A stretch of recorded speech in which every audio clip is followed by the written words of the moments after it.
In this video, I'll be showing you all how to make steel loading ramps for a trailer.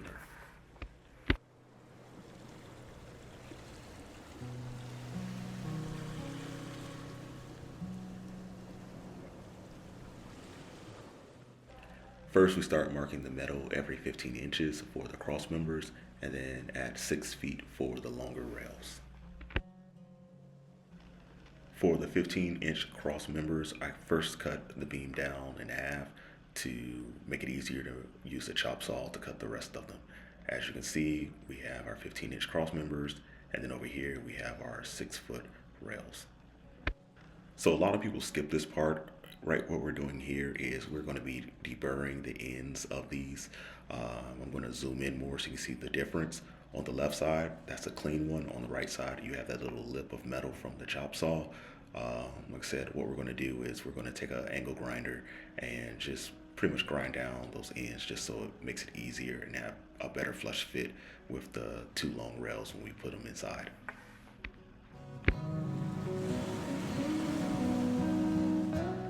Okay, so we'll take some of the cross members and put them inside. We're going to use this so we can square the railing. Now, the only issue is the camera got too hot, so that died when I was doing the squaring process, but we squared it. So at this part, I'm just tacking the metal in here now, and then on the other side, I'm just pressing it back together just to make sure everything is good, because when you tack, sometimes it will move the metal around if you don't clamp down the outside rails. So from here, you can basically see now I'm measuring every 9 inches from the top of the V. So it's kind of like 9 inches on center, like a stud. And this will put us in the right area for how far we want all our cross members.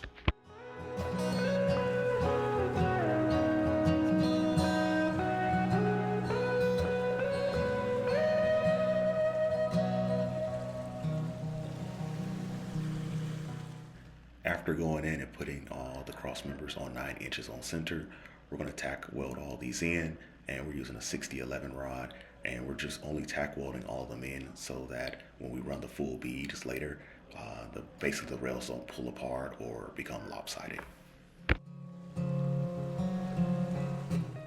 All right, as you can see here, this is how the ramps are looking so far, looking good. Okay, so we're gonna go ahead and run the main beads with 6011 rods. These give a really good penetration into the metal, and because we're doing this with 3/16 metal, we shouldn't really have an issue with burning through the metal, unlike if we did with 1/8. Now, one thing we're working with 6011 rods, I'm using a wicking motion, so you can kind of see the rod ears going back and forth, in and out the puddle. Can't really see the puddle in the video, but you can see the movement of my hand. Now that we have the 6011 beads all laid out, we're going to go back and clean these up and then use 7018 rods to do a multi-pass on all of these older welds. Just give each cross member more strength behind it. And also with 7018, it needs to be a little bit cleaner because unlike 6011 that can burn through rust and paint, 7018s for a better arc, it's better to have clean metal.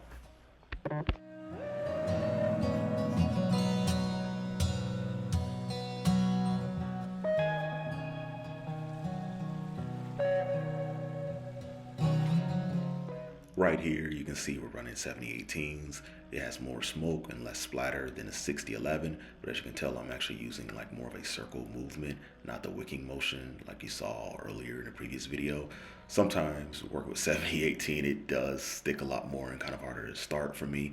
But you know, like once you get it going, you usually get a good, clean, nice looking bead. So you can kind of see here, once that arc restarted, I was good from this moment forward.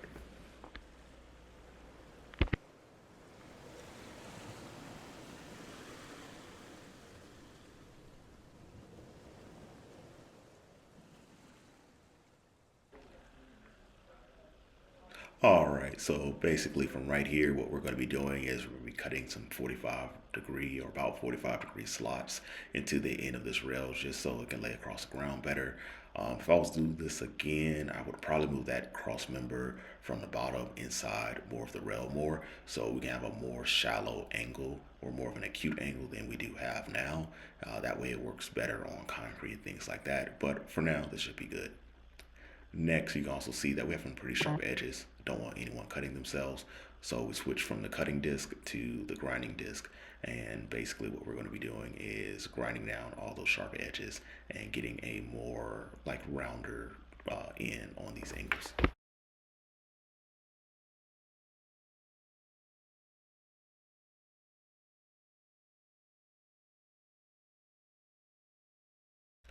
All right, so now that we have another ramp complete, we're going to set this one over next to the first one that we welded in the background, and we are now done. So I'm going to walk on them just because I just like to do that.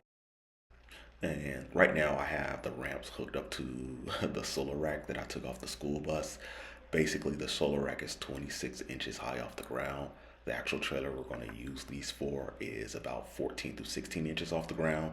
So it's not going to be this steep going up the ramp with the tractor, which will be perfect. So if you like this video, please like and subscribe. And if you have any other comments or questions, just put them in the comment section and I'll answer them.